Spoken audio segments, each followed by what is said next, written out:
Implementation programme project work, ఆ project work తయారు చేసి కూడా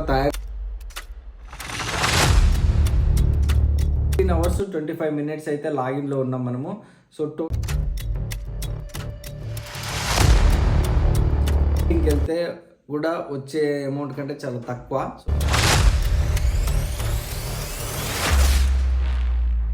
చెడు మాటలు మాట్లాడితే వాడు అదే అబ్జర్వ్ చేస్తాడు, అదే మాట్లాడతాడు. మనం ఏదైతే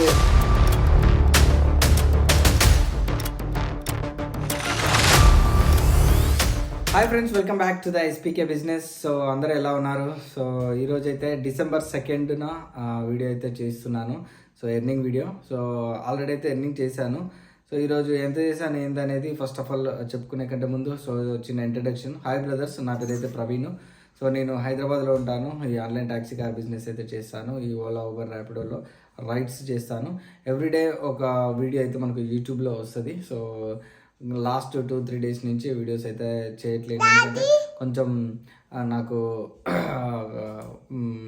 జలుబు చేసి వాయిస్ అంతా పోయింది అన్నట్టు. ఎనీవే, మొత్తానికి అయితే ఈరోజు ఎర్నింగ్ వీడియోతో అయితే మేము ముందుకు వస్తున్నాను. కొత్తగా చూసే వాళ్ళైతే సబ్స్క్రైబ్ చేసుకొని లైక్ చేసి మీ యొక్క సపోర్ట్ని అయితే అందించండి.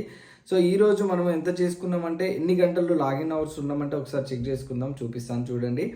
సో బిజినెస్ అయితే మండే ఈరోజు 14 hours 25 minutes అయితే లాగిన్లో ఉన్నాం మనము. సో టోటల్ మనమైతే ఎంత చేసినామంటే టోటల్ ఒక నిమిషం చూపిస్తాం. టోటల్ అయితే 3,282 రూపీస్ అయితే చేసాము. అంటే 3,300 రూపీస్ అయితే చేసాము. సో టోటల్ 14 hours 13 trips అయితే కంప్లీట్ చేసాము మనము ఈరోజు. Login hours 14 hours 25 minutes. Cash collected అయితే 2,119. అంటే మిగతాది సో మనకు 1,100 మొత్తం మనకు ఆన్లైన్ పేమెంట్ అయితే వచ్చింది. ఈరోజు చాలా ఆన్లైన్ పేమెంట్ వచ్చింది. ఓకే, ఇప్పుడు మనకు ఎంత మిగిలింది ఏంది అనేది ఒకసారి క్యాలిక్యులేషన్. 3,300. సో మైనస్ మనకు యాజ్ యూజువల్గా ఒక 900 వరకు అయితే మనకు ఫ్యూయల్ అయితే కాలింది. సిఎన్జి 900 కాలితే మనకు 2,400. ఫ్యూయల్ తీసేస్తే 2,400. ఈ 2,400 మైనస్ మనకు 1,476 మనం మైనస్ చేస్తే మనకు మిగిలింది ఈరోజు 925 రూపీస్ మనకి ఈరోజు అయితే వర్కౌట్ అయింది.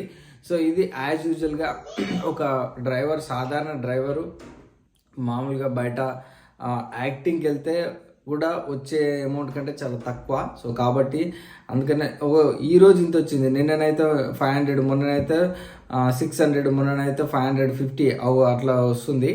ఎందుకంటే మన ఓన్ కార్ కాబట్టి ఈ మెయింటెనెన్స్ మనము తీసేయాలన్నట్టు. 1,476 తీసేస్తే మనకు వచ్చిన అమౌంట్ అయితే 924. ఇయే మనకు సంపాదించిన, మనం ఖర్చు పెట్టుకోవాల్సిన అమౌంట్ అన్నట్టు. సో ఇది మొత్తానికి అయితే ఇన్ఫర్మేషన్, ఎర్నింగ్ సంబంధించిన ఇన్ఫర్మేషన్ అయితే ఇది. ఇక మనకు డిసెంబర్లో ఎవ్రీడే ఒక వీడియో అయితే యాజ్ యూజువల్గా వస్తుంది. సో వీడియోని అయితే లైక్ చేయండి, సపోర్ట్ చేయండి. ఈ వీడియోలో చిన్న ఎక్స్పీరియన్స్ మీతో షేర్ చేసుకోవాలనుకుంటున్నాను. నిన్న రీసెంట్గా ఒక ఫ్యామిలీ, అంటే ఓల్డ్ ఏజ్ పీపుల్స్ ఇద్దరు ఎక్కారు. సో వాళ్ళు ఒక ఫ్యామిలీ గురించి ఎలా ఉండాలి, ఎలా ప్లాన్ చేసుకోవాలి అనే దాని గురించి అయితే నాతోటి ఒక మంచి ఆలోచనను చెప్పే విధంగా నాతో షేర్ చేసుకున్నాడు. సో మంచి తీసుకుంటే అది మంచి, చెడు తీసుకుంటే చెడు. అది అలాంటి ఆలోచన విధానంలో ఉన్న వాళ్ళకైతే ప్రతి ఒక్కరికి నేను షేర్ చేసుకుంటా. సో నువ్వు ఎలా తీసుకుంటావు ఏమో అయితే తెలియదు అని చెప్పిండు. ఎక్కడ ఉంటావు ఏంటిది సమాచారం అంతా అడిగిండు, నేనైతే షేర్ చేసుకున్నా. సో ఎందుకు నీ పర్సనల్ అడుగుతున్నా అంటే, కొంచెం యంగ్ స్టేజ్లో ఉన్నావు కదా, కొంచెం ఏ విధంగా పొదుపు చేసుకుంటాను ఏందనే దాని గురించి ఆయన నాకు సజెషన్స్ ఇచ్చిండు. ఎంతమంది పిల్లలు సైన్స్ అని అడిగిండు. సో నేనైతే ఇట్లా చెప్పడం జరిగింది. సో పిల్లలు ఉన్నారు కదా, వాళ్ళు చిన్న పిల్లలు కదా, ఇప్పటి నుంచే వాళ్ళకు పోస్ట్ ఆఫీస్లో కొంచెం అమౌంట్ అనేది రోజు పక్కకు తీసి నెలకింత వాళ్ళకు పేమెంట్ అనేది కట్టని చెప్పి. సో నాకు ఆ రైడ్ అంతా కాదు, కాకపోతే ఒక 15 to 20 minutes మాట్లాడిండు దాని గురించి. ఇంప్లిమెంటేషన్ ప్రోగ్రాము, ప్రాజెక్ట్ వర్క్, ఆ ప్రాజెక్ట్ వర్క్ తయారు చేసుకున్న దాని ప్రకారము ఇంప్లిమెంటేషన్ చేసే విధానంలో చాలా అవకతవకలు జరుగుతాయి.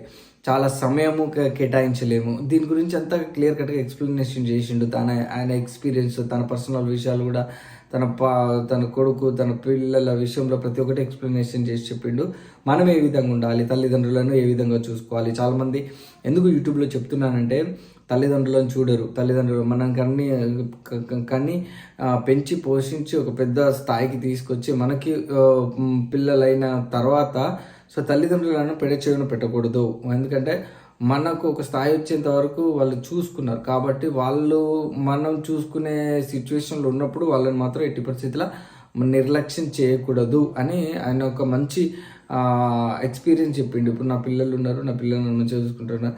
అట్లా అంటే ఇక కొంతమంది ఎట్లా అంటారంటే చూసుకున్నారులే, ఏం చదివిచ్చిరా చేసిరా, ఇదంతా నెగిటివిటీ వదిలేయండి. మనల్ని కానీ పోషించి ఇన్ని సంవత్సరాలు మనల్ని ఒక బాధ్యతగా చేసిర్రు, దానికి కృతజ్ఞత భావంగా వాళ్ళని చూసుకోవాలి మనం అనే దాని గురించి మాత్రమే క్లియర్ కట్గా ఎక్స్ప్లెనేషన్ చేసిండు. ఇంత ఆస్తి ఇచ్చారు, అంత ఆస్తి ఇచ్చారు, ఇంత ఆస్తి కూడా పెట్టారు, అంత ఆస్తి, అది కాదు ముఖ్యం. ఆస్తులు కూడా పెట్టిన తల్లిదండ్రులే చూస్తాం, ఆస్తులు కూడా పెట్టిన తల్లిదండ్రులు చూడడం అనేది అట్లాంటి ఆలోచన విధానం నుంచి సొసైటీ చాలా పేరుకుపోయింది అలాంటి ఆలోచన విధానంలో. సో కాబట్టి అలాంటి ఆలోచన విధానం ఉండకూడదు అనే దాని గురించి చెప్తున్నాను అని చెప్పి చాలా క్లియర్ కట్గా మంచిగా ఎక్స్ప్లెనేషన్ చేసిండు. ఆయన సెంట్రల్ గవర్నమెంట్ ఎంప్లాయీ, ఆయనకు నెలకు 50,000 శాలరీ వస్తుందట. అనుకోవచ్చు, నీకు నెలకు 50,000 వస్తాయి కాబట్టి నిన్ను అంత మంచిగా చూసుకుంటారు, అదే ఏం శాలరీ రాకపోతే పెన్షన్ 50,000 వస్తాయి ఆయనకు, సెంట్రల్ గవర్నమెంట్ జాబ్ కాబట్టి. సో కాబట్టి దాని తగ్గట్టుగా ఆయనకు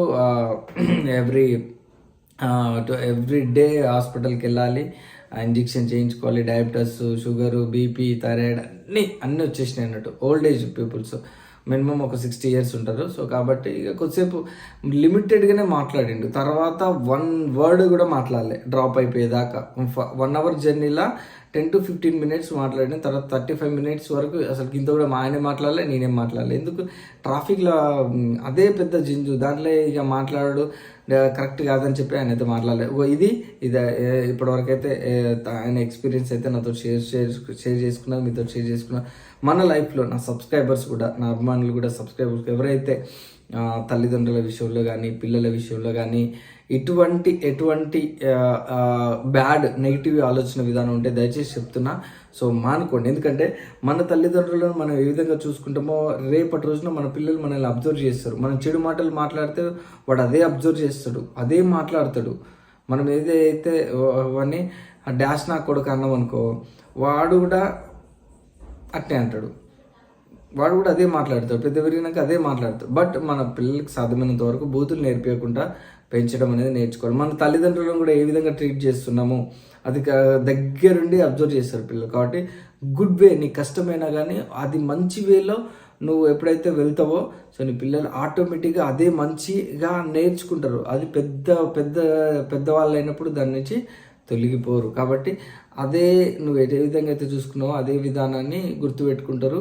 రేపు మా అమ్మ నాన్న కూడా ఈ విధంగా చూసుకోవాలనేది బ్లైండ్గా మైండ్లో ఫిక్స్ అయిపోతుంది. సో కాబట్టి మనం ఎప్పుడే కానీ ఎటువంటి నెగిటివిటీస్ పిల్లల దగ్గర మనం ప్రయత్నించకూడదు. పిల్లల దగ్గర ఎప్పుడు అట్లా బూతులు మాట్లాడడం కానీ వాడు ఏదైనా అబద్ధం మాట్లాడితే నాన్న తప్పు నాన్న మాట్లాడకూడదు, ఏదైనా దొంగతనం చేస్తే అలా చేయకూడదు.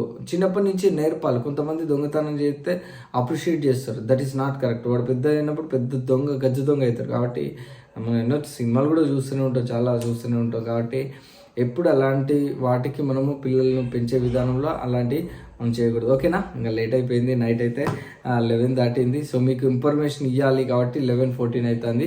రేపు ఎడిటింగ్ వీడియోతోటి మళ్ళీ కలుసుకుందాం. మీరు చూసేసరికి ఇది December 3rd కావచ్చు నాకు తెలిసి, కాకపోతే నేను రికార్డ్ చేసేది అయితే December 2nd రికార్డ్ చేస్తున్నా. టైం కూడా 11:14 అయితే అవుతుంది నైట్. So December 2nd.